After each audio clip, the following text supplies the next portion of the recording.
요즘 많은 분들이 생성형 AI를 쓰고 있습니다.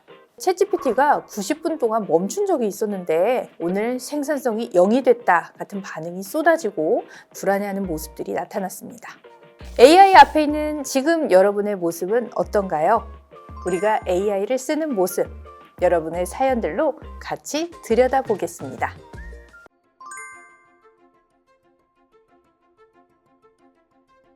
안녕하세요, 이모란입니다. 여러분은 평소에 누구와 가장 많이 대화하시나요? 친구? 가족? 저는 가만 생각해 봤더니 요즘 제가 이야기를 가장 많이 하는 건 AI더라고요. 뭔가 막힐 때마다 물어보고 머릿속이 복잡할 때, 또 뭔가 말하고 싶을 때도 그냥 너무 자연스럽게 그 창을 열고 있으니까요. 그런데 이런 생각이 들었습니다. 나 이래도 괜찮은 건가? 사람도 아닌 기계한테 이렇게 많이 얘기하고 가깝게 지내는 게 괜찮은 건가 하고요. 저는 미디어와 커뮤니케이션을 연구하는 사람입니다. 사람들이 어떻게 소통하는지, 어떤 매체와 어떻게 관계를 맺는지를 들여다보는 사람인데 제가 AI에 푹 빠져버렸습니다. 관찰자였던 제가 이제 당사자가 돼 있는 거죠. 요즘 많은 분들이 생성형 AI를 쓰고 있습니다. 그런데 AI를 쓰는 나는 어떤지 한번 생각해 본 적 있으신가요? AI를 쓰면서 실제로 어떤 일들이 일어나고 있는지 우리가 AI를 쓰는 모습, 여러분의 사연들로 같이 들여다보겠습니다. 저는 3년째 만나고 있는 남자친구가 있습니다. 서로 휴대폰이랑 카카오톡 패스워드도 알고 있을 만큼 비밀이 없는 사이인데요. 그런데 최근에 고민이 생겼습니다. 제가 챗GPT 유료 버전을 쓰고 있는 걸 알고 계정을 같이 써도 되겠냐고 했는데 제가 대답을 못했거든요. 내가 모든 걸 오픈할 만큼 남자친구를 믿는다고 생각했는데 그 정도는 아니었나 싶기도 하고 제가 반대 상황이었다면 어땠을까 싶어서 마음이 복잡합니다. 아무리 가까운 사이라 해도 AI와 나눈 대화는 보여주기가 꺼려질 수 있습니다. 왜 그럴까요? 여러분, 챗GPT 대화 기록 한번 떠올려 보세요. 거기 뭐가 있나요? 업무 질문만 있지는 않을 겁니다. 요즘 고민이라든지 누군가한테 서운한 마음이라든지 나도 뭔지 잘 모르겠는 그 감정들 그냥 쏟아낸 것들, 그런 게 다 섞여 있잖아요. 그러니까 못 보여주는 겁니다. 나쁜 게 있어서가 아니라 너무나 솔직한 내가 거기 있어서인 거죠. 그런데 사실 AI 등장 이전에도 이런 비슷한 고민이 있었습니다. 1960년대 중반 요제프 바이첸바움이라는 컴퓨터 과학자가 프로그램을 하나 만들었습니다. 일라이자라는 대화 프로그램이었는데요. 단순했습니다. 사람이 하는 말을 거의 그대로 반복하면서 대화를 이어가는 방식이었는데요. 요즘 힘들어요 하면 요즘 힘드시군요. 왜 그런 것 같으세요? 하는 식이었습니다. 에이, 그런 프로그램이랑 무슨 얘기를 해 싶으시죠? 그런데 당시 사람들은 일라이자가 자신을 이해한다고 느끼고 감정적으로 교감하는 모습까지 보였습니다. 심지어 프로그램을 만든 바이첸바움 본인도 이런 모습에 너무 놀랐는데요. 일라이자가 내 말에 대답을 해주니까 사람들은 내 말을 잘 들어주고 또 나를 이해해주는 것 같은 느낌을 받았던 거였습니다. 이때부터 사람들이 기계나 컴퓨터를 인간처럼 여기고 대하는 현상을 이 프로그램의 이름을 따서 일라이자 효과라 부르게 됐는데요. 우리가 AI에게 마음을 털어놓는 이유는 여러 가지가 있지만 핵심은 판단받지 않는다는 느낌입니다. 심리학자 칼 로저스는 사람이 진짜 마음을 열려면 평가받지 않는다는 느낌이 먼저 있어야 한다고 했는데 AI는 그 조건을 갖추고 있습니다. AI가 친절해서는 아니고요. 구조적으로 그렇게 설계가 돼 있기 때문인데요. AI는 사용자의 말을 분석하고 적절한 응답을 찾아서 출력하는 방식으로 작동을 합니다. 옳고 그름이나 도덕적 판단을 내릴 수 있는 기준은 없고요. 그래서 어떤 얘기를 털어놔도 그런 감정을 느끼면 안 되죠 라거나 그건 당신 잘못인 것 같은데요 라는 말이 나오지 않는 겁니다. 실제로 한 연구에서 사람들에게 챗봇과 대화할 때와 사람과 대화할 때 어느 쪽에서 더 민감한 이야기를 하겠느냐라고 물어봤더니 체포 쪽에서 더 솔직하게 털어놓겠다고 답했습니다. 거짓말한 적이 있다거나 위험한 행동을 한 적이 있다거나 가족 수입처럼 개인적이라 잘 말 안 하게 되는 것들이 있잖아요. 그런 것들을 사람보다 챗봇에게 더 쉽게 말할 수 있다는 거였는데요. 왜 이렇게 답했을까요? 가장 많이 꼽은 이유는 역시 판단받을 것 같지 않아서였고요. 그 밖에 즉각 답변해야 한다는 압박감이 없어서, 또 내 이야기가 다른 사람한테 새어나갈 것 같지 않아서 이런 대답들이 나왔습니다. 이 이유들을 잘 따져보면 이건 우리가 사람을 대할 때 늘 상대방에게 어떻게 보일지를 우리가 계산하고 있다는 이야기이기도 합니다. 그런데 AI 앞에서는 그런 걱정이 사라지니까 마음이 편해지고, 그래서 이야기를 털어놓게 되는 거죠. 챗GPT 대화를 다른 사람에게 못 보여주는 이유, AI의 이야기가 아니라 역설적으로 우리가 평소 관계 안에서 얼마나 많은 에너지를 쓰고 있는지를 생각하게 하는 장면입니다.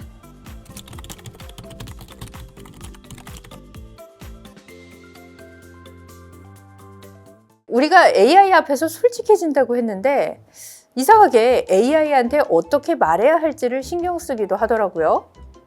이런 사연이 왔습니다. 챗GPT 쓸 때 말투에 따라 결과가 달라진다는 말을 들은 적이 있는데 사실인가요? 저는 부탁하듯이 공손하게 말하는데 제 친구는 명령하듯이 강하게 말해야 AI가 더 제대로 된 답을 한다고 하더라고요.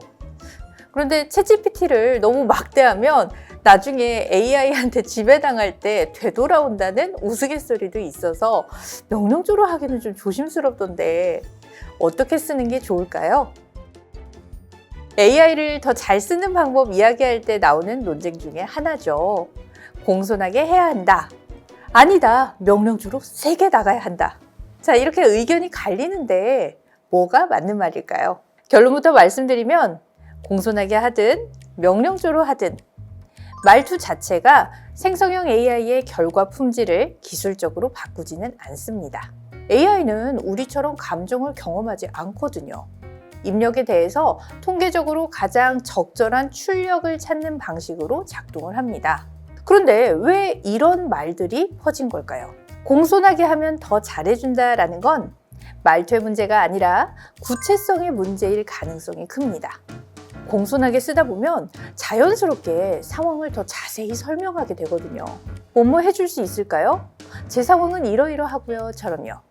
결과가 더 좋아진 건 말투가 아니라 정보를 더 구체적으로 제공했기 때문인 거죠. 명령조로 해야 말을 잘 듣는다는 것도 역시 전달 방식과 관련되는 이야기입니다. 짧고 단호하게 쓸 때 불필요한 부분 없이 핵심만 전달되는 경우가 많거든요.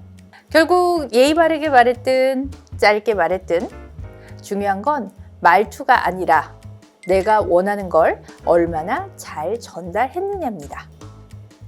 그런데 생각해보면 말투를 어떻게 할까를 고민한다는 것 자체가 인간관계에서나 할 법한 고민이잖아요. 그러니까 이건 우리가 AI를 사람처럼 대하고 있다는 이야기이기도 합니다. 커뮤니케이션 분야에서는 이걸 카사 패러다임으로 설명하는데요. 인간은 상대가 기계인 걸 알면서도 내게 반응을 보이면 무의식적으로 사회적 관계를 맺으려 한다는 이론입니다. 오랫동안 우리 뇌는 나에게 반응하는 존재를 사회적 상대로 인식을 해왔는데 컴퓨터가 등장한 건 인류 역사에서 정말 최근의 일이라서 뇌는 아직 여기에 맞춰서 조정되지 못한 겁니다.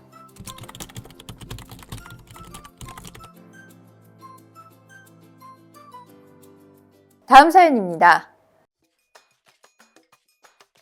저는 챗GPT를 쓰면서부터 사람들과 갈등이 생겼을 때 꼭 챗GPT한테 물어봅니다.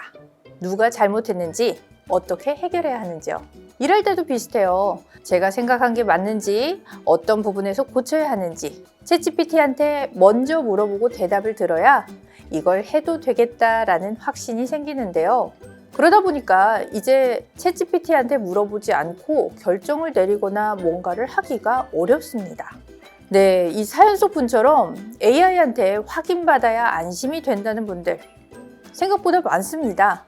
실제로 전에 챗GPT가 90분 동안 멈춘 적이 있었는데 전 세계에서 오늘 생산성이 0이 됐다 같은 반응이 쏟아지고 불안해하는 모습들이 나타났습니다. 일부 사람들의 이야기가 아니라는 거죠. 자, 과제 시작 전에 무조건 AI에 물어보는 학생들, 다퉜을 때 누가 맞는지 AI한테 판단받아야 마음이 풀리는 분들까지. 여기에는 공통점이 있습니다. AI가 방향을 잡아줘야 시작이 되고 AI가 확인해줘야 안심이 되고 AI가 판단해줘야 결론이 난다는 거죠. 스스로 먼저 생각하는 과정이 사라지고 있는 겁니다. 인지적 외주화라는 말이 있습니다.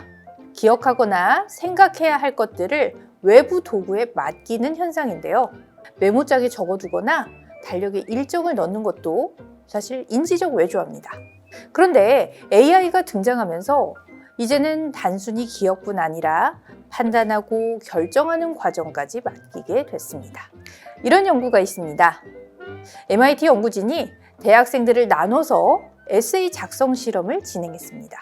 한 그룹은 처음부터 챗GPT를 사용해서 글을 쓰게 하고 다른 그룹은 아무 도구 없이 스스로 글을 쓰게 한 후에 뇌파 검사로 각 그룹의 뇌 활동을 추적했는데요. 결과는 명확했습니다. 챗GPT를 사용한 그룹은 뇌 전체의 신경 네트워크 연결성이 현저히 약하게 나타났습니다. 스스로 아이디어를 내고 문장을 구성하는 인지 활동을 거의 하지 않았던 거였습니다. 연구진은 이후 두 그룹의 조건을 뒤바꿨는데요. 그랬더니 흥미로운 결과가 나타났습니다. 앞서 두뇌로만 글을 쓰다가 챗GPT를 사용한 그룹은 기억 회상 능력이 향상되고 뇌의 여러 영역이 활성화되는데 반대로 처음에 챗GPT를 써서 글을 쓰다가 이후에 챗GPT 없이 스스로 글을 써야 했던 그룹은 신경 연결성이 약화됐습니다. AI를 사용하지 않았는데도요. 처음에 AI에 의존했던 게 이후 스스로 생각하는 능력에도 영향을 준 거였습니다. 정보를 찾고 내용을 구성하고 표현을 고르는 과정, 이 모든 게 사실 사고력을 키우고 학습하는 과정인 건데 처음부터 AI가 대신해주면 이 단계가 사라지게 됩니다. 하지만 먼저 스스로 충분히 고민하고 나서 AI를 쓰면 뇌가 활성화된 상태에서 AI를 도구로 활용하게 되는 거고요. 이 연구가 말해주는 건 AI를 쓰지 말라는 게 아니고요. 순서와 균형이 중요하다라는 겁니다. 먼저 내가 생각하고 그 다음에 AI를 도구로 활용하는 것. 그 순서를 지킬 때 AI는 나를 대신하는 게 아니라 내 능력을 더 잘 발휘할 수 있게 해주는 도구가 됩니다.